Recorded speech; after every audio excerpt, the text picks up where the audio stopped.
বিরতির পর স্বাগত। মাওবাদী মুক্ত ছত্তিশগড় তৈরি করা হবে খুব দ্রুত। মাওবাদী মুক্ত করা হবে গোটা দেশ থেকে, সেই দাবি আগেই করেছিল স্বরাষ্ট্রমন্ত্রী অমিত শাহ। তারপরে দেখা যায় যে একের পর এক মাওবাদীকে নিকেশ বা খতম করা, অন্যদিকে আত্মসমর্পণ করতে শুরু করেছে এবার মাওবাদীরা। আজ যে খবর উঠে এসেছে, অস্ত্র শস্ত্র সহ ছত্তিশগড়ের সুকুমায় আত্মসমর্পণ করেছে 33 মাওবাদী। আত্মসমর্পণকারী মাওবাদীদের মধ্যে 17 জনের মাথার দাম ছিল 49 লক্ষ টাকা। মাওবাদী মুক্ত ভারতের লক্ষ্যে বড় সাফল্য নিরাপত্তা বাহিনীর।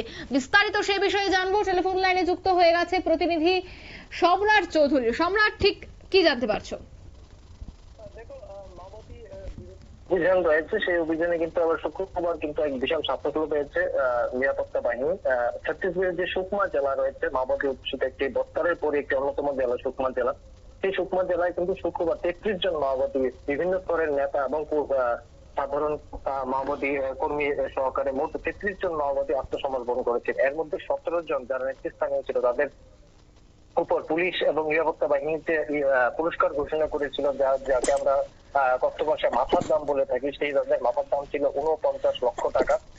দেখো, 2026 সালের 31 মার্চের মধ্যে ভারতকে মাওবাদী মুক্ত করা হবে বলে কিন্তু এক ঘোষণা দিয়েছেন স্বরাষ্ট্রমন্ত্রী অমিত শাহ। এবং এই ঘোষণার পর 2024 সালে যে গোটা ভারতবর্ষের যে 12টি জেলা রয়েছে মাওবাদী অধ্যুষিত, সেই সব জেলায় মিলিয়ে কিন্তু এখন পর্যন্ত 287 জনের মৃত্যু হয়েছে।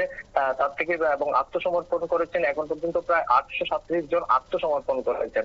শুধুমাত্র চলতি বছরের প্রথম 3 মাসে কিন্তু 130 জনের এখন পর্যন্ত মৃত্যু হয়েছে, এবং তার মধ্যে বেশিরভাগটাই বস্তার যে রেঞ্জ রয়েছে বা বস্তার জেলার যারা থাকতেন এইসব মাওবাদীরা রয়েছেন। মাওবাদীর যে ইতিহাস রয়েছে, সেই ইতিহাসের থেকে তুমি যদি একটু নজর দাও, তাহলে দেখা যাবে যে মাওবাদীদের ইতিহাসে এই ধরনের আত্মসমর্পণের ঘটনা কিন্তু এরকম বিপুল পরিমাণে এর আগে কখনো দেখা যায়নি।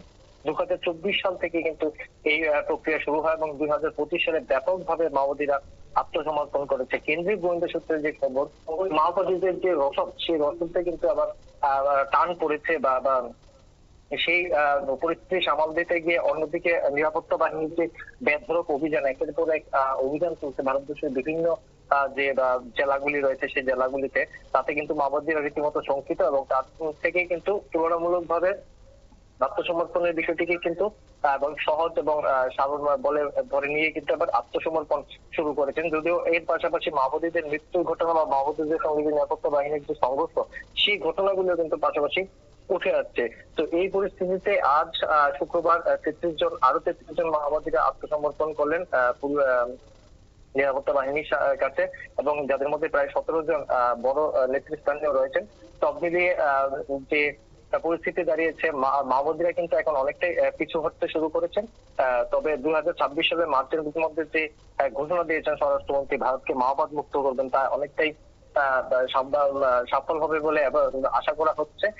ইতিমধ্যে কিন্তু ভারতবর্ষের যে মাওবাদ অধ্যুষিত 12টি জেলা, তার মধ্যে কিন্তু 6টি জেলাকে মাওবাদ মুক্ত করে দেওয়া হয়েছে বলে দাবি করছেন স্বরাষ্ট্রমন্ত্রী অমিত শাহ। অঙ্কিতা, ধন্যবাদ। অর্থাৎ মাওবাদী মুক্ত করার যে লক্ষ্য, সেই লক্ষ্য ধীরে ধীরে এবার এগোচ্ছে ভারত। অন্যদিকে আত্মসমর্পণ করতে শুরু করেছে মাওবাদীরা। আজ 33 মাওবাদী আত্মসমর্পণ করেছে, তার মধ্যে 17 জনের মাথার দাম ছিল 49 লক্ষ টাকা।